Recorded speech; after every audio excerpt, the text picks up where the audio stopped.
IELTS reading is difficult because of true, false, and not given questions. And these questions will definitely appear in your test. So if you struggle with them, that's a problem. But don't worry, because in this video, I'm going to uncover some strategies that will help you get all of your true, false, not given questions correct.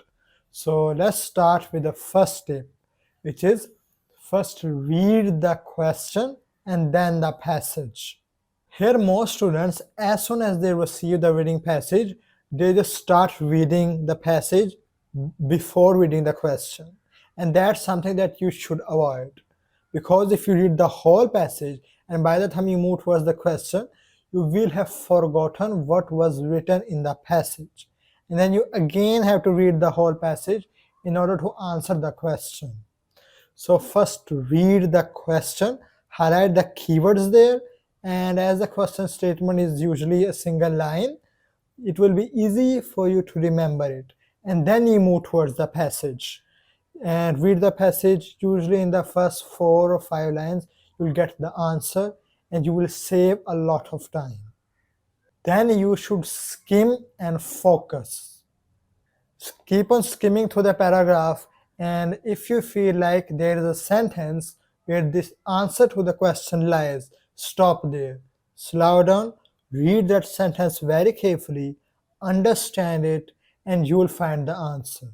But if you just keep on skimming without slowing down, you will pass by the answer and you again have to read the whole passage. So here also you will waste a lot of time. Therefore, skim and focus. Most students here don't know the difference between false and not given. Knowing about true is easy. If something in the question statement completely agrees with the saying in the passage, it is true. But what about not given and false? After attempting lots of true, false, not given questions, I have derived this definition of no as well as not given. So for now, if most of the part in the question statement agrees with the saying in the passage and a small part of that question statement contradicts the saying in the passage, then it is no.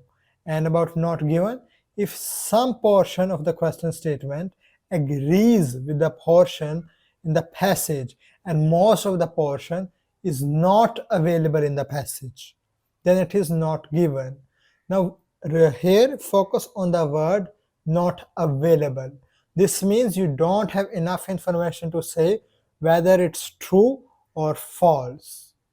To make it more clear, let's understand it with an example. Here let's have a look at some questions and then the passage. Some of the challenges we face today can be compared to those of earlier times. Now here highlight the keywords. Challenges we face today and earlier times. These are the keywords. Now let's move towards the passage. The Renaissance marked the transition from the 15th century to modernity and took place after the spread of the plague in 14th century, which caused a global crisis, resulting in some 200 million deaths across Europe and Asia. Today, the world is on the cusp of climate crisis. Now here, today and 14th century. Today is present, 14th century is past. So plague is being compared to the climate crisis today. Hence, the saying in the question statement completely agrees with the saying in the passage. So it's true. Now to the next question. Leonardo da Vinci's ideal city was constructed in 15th century.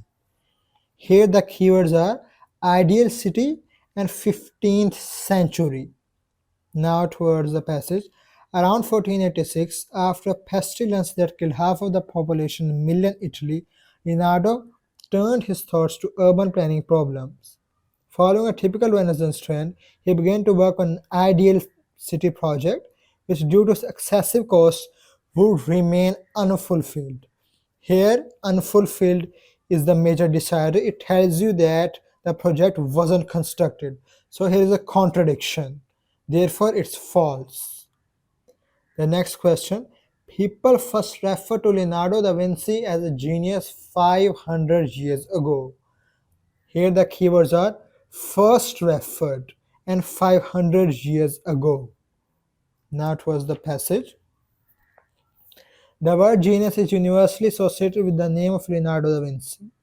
A true Renaissance man, he embodied scientific spirit, artistic talent, and humanist sensibilities.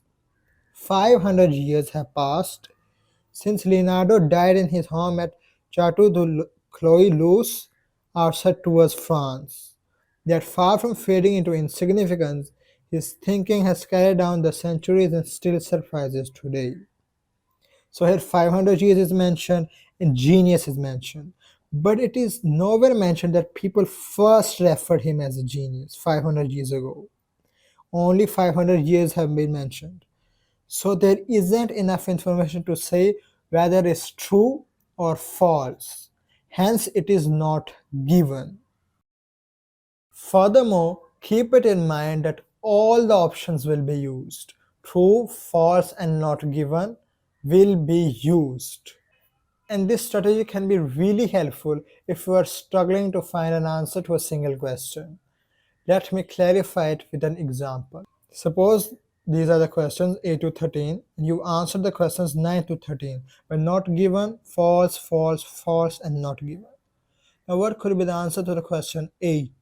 My bet on this is that it would be true because true is the only option that has not been used. And if you check through the Cambridge results answers, it is true. Therefore, here it justifies that all options will be used. And it's not only in this Cambridge test, but in every Cambridge test, all options will be used. The final tip here would be taking a blind guess. Now, this tip is useful for those people who usually run out of time because reading is a race against time. And when you're left with only 1 or 2 minutes and you have all true false to be done, then you should write either true or either false against all of those questions, like true, true, true, true, and false, false, false, false. Don't write not given because it appears less times in comparison to true and false. Also, you shouldn't be writing true, false, false, true, true, false. All true and all false is the best trick if you run out of time. Out of 5 questions or 6 questions, you might get 2 or 3 correct.